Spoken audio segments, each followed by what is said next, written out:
Malibu sun was a living spotlight. It glared down on Ken's slick, bronze chest as he sprawled across the pool K's mirrored sunglasses perched on his surgically straight nose. His abs glistened with coconut oil, a walking testament to Photoshop-level vanity. From his vantage point, Ken could see every inch of his multi-million-dollar estate. Ivory columns holding up the second-floor balcony, an infinity pool snaking off toward the ocean, and the rolling emerald lawn kept by gardeners who knew never to look directly at him because Ken didn't pay for eye contact. He paid for perfection. Barbie was part of that perfection. At least she used to be. Today she lay on a flamingo float, pink bikini hugging every curve, hair an impossible spun gold that fanned over the water like sunbeams trapped in silk.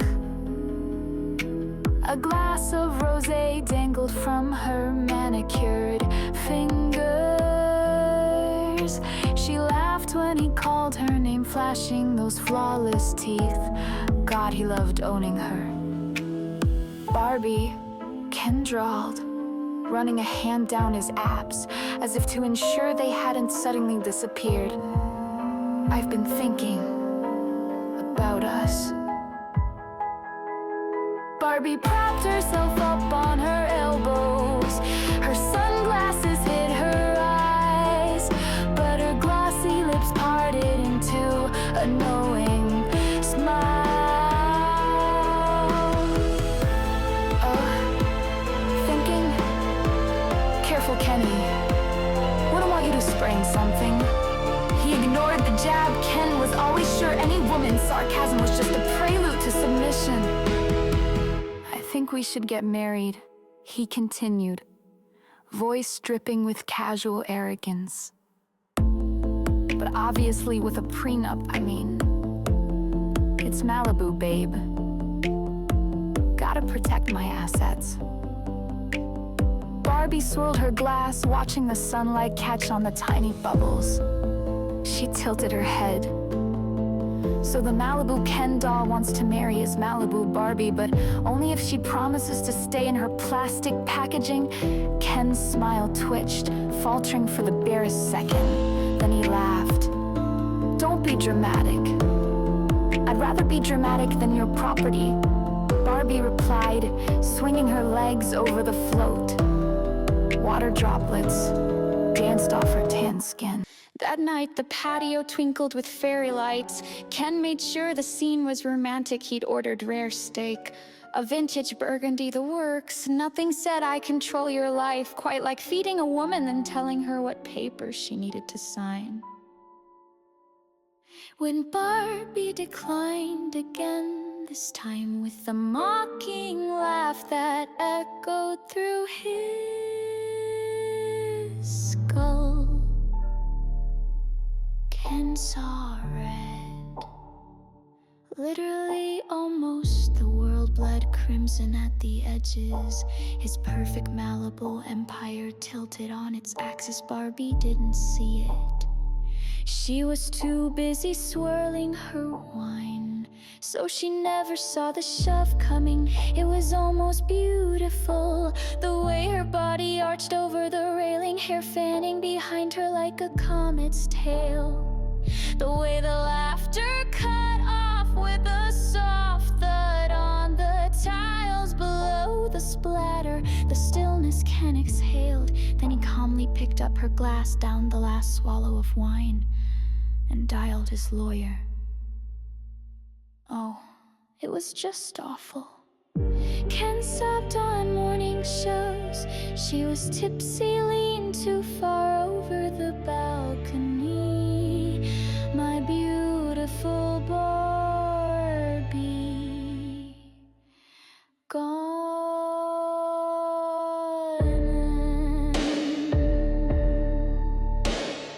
People ate it up. Malibu love tragedies involving pretty people. Barbie got a memorial service with imported roses, white doves, and pastel balloons that floated off toward the sea. Ken posed with a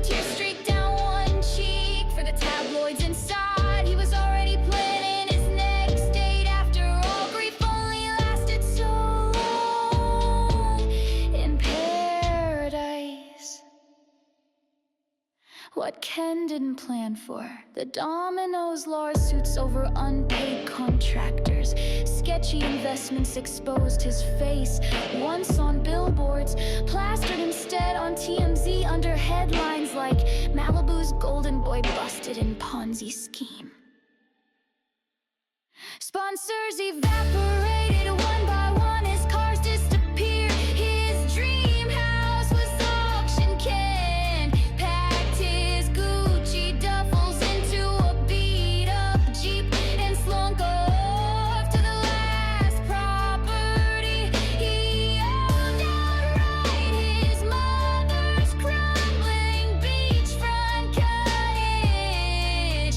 He tried to keep up appearances, still oiled his chest every morning, still did push-ups in the sand, but the neighbors were seagulls, and the only fan who watched him was the cracked mirror over the fireplace.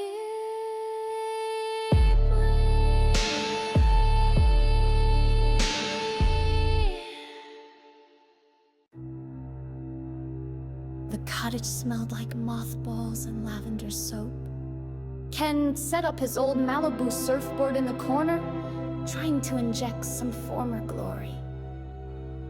He hung his mother's favorite pink robe on the bedroom door. It still carried her scent, powdery, suffocating. Late at night, he whispered to the empty house, "Women always ruin things, don't they, Mom? Except you. You were perfect." Sometimes he even pressed his face to her old wigs, giggling softly.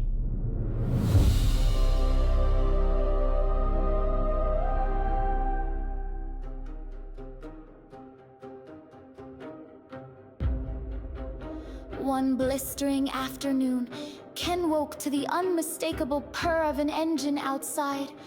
He stumbled onto the porch, shielding his eyes. A pink convertible sat idling by the curb Barbie's car. Impossible, the driver's seat was empty, but from behind the wheel a trill of laughter floated up, slicing through the salt air. It was bright, airy, so Barbie it hurt. Ken's knees buckled. "No, you're dead." She stepped out from behind the car door, Barbie. Sort of, her golden hair was streaked with something darker. Her skin was raw in places, sunburnt, or maybe just peeled away. And her face was wrong. A grotesque mask of older, looser skin stitched around the eyes, pearls draped over the bloody seams, his mother's pearls. Barbie tilted her head. "I borrowed your mom's look. Hope you don't mind. It's very vintage." Ken screamed.